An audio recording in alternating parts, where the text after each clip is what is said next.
You ask Tiger to solve. This deals with linear equations with one unknown.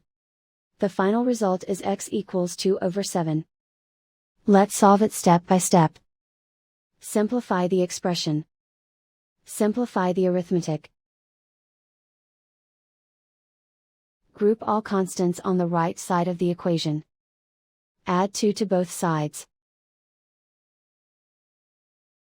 Simplify the arithmetic.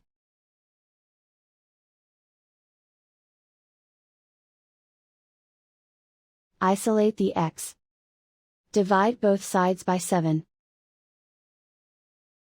Simplify the fraction.